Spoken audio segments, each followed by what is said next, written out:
सारू ने सिखाया अनिका को सबक। वैद को मिला सारू से अपने दिल की बात करने का नया रास्ता। आगे बढ़ने से पहले वीडियो को लाइक और चैनल को सब्सक्राइब करना ना भूले।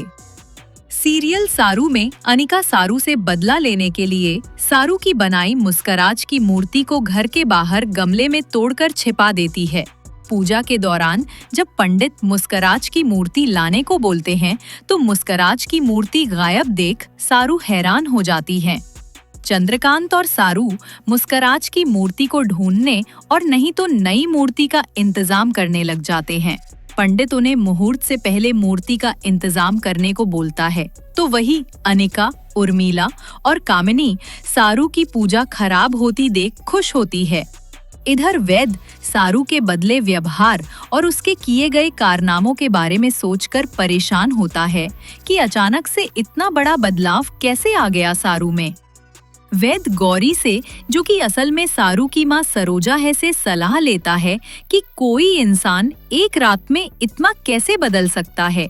क्या एक रात में किसी की पूरी अच्छाई खत्म हो सकती है? जिस पर गौरी उसे कहती है कि अपने दिल पर हाथ रखकर देखो कि दिल क्या कहता है, और पैसा इंसान की सूरत बदलता है, सीरत नहीं।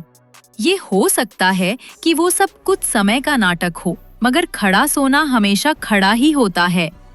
साथ ही गौरी वैद को चुनरी देते हुए अपने गांव की रस्म के बारे में बताती है कि उनके गांव में रस्म है कि लड़का चुनरी पर अपना नाम लिखकर लड़की को देता है, और अगर लड़की वो चुनरी ओढ़ लेती है तो मतलब उसे लड़का पसंद है, और अगर वापस कर देती है तो मतलब उसे लड़का पसंद नहीं।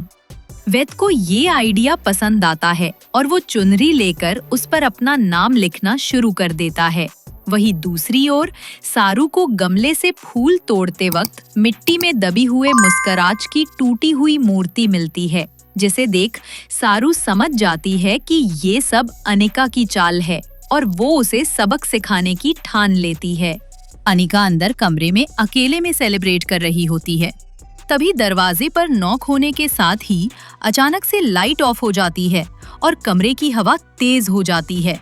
साथ ही दीवार पर गणपति की छाया धीरे धीरे बड़ी होने लगती है, जिसे देख अनिका डर जाती है और कमरे से भागकर अपनी मां उर्मिला को बताती है, जिस पर उर्मिला उसकी बातों को अनसुना कर अनिका को तैयार होकर आने के लिए बोलती है। उर्मिला के जाते ही सारू अनिका को गणपति की आवाज बनाकर डराते हुए उसको श्राप देने की बात करती है और साथ ही खुद भी गणपति के फॉर्म में उसके सामने आ जाती है, जिसे देख अनिका डर जाती है और स्वीकार करती है कि उससे गलती हो गई है।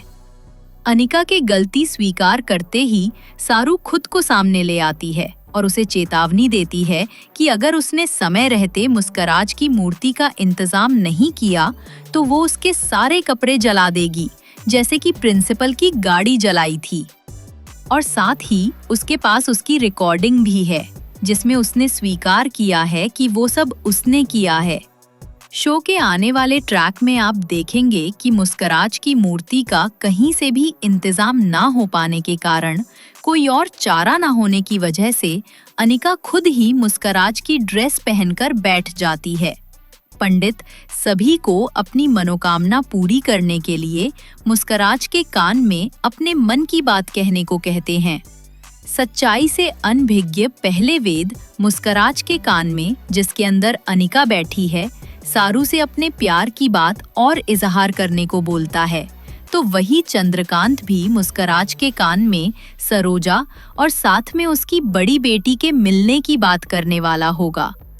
इस बात से अनजान के मुस्कराज की मूर्ति के अंदर अनिका है, क्या चंद्रकांत बोल देगा पूरी सच्चाई या सारू समय रहते चंद्रकांत को रोक लेगी?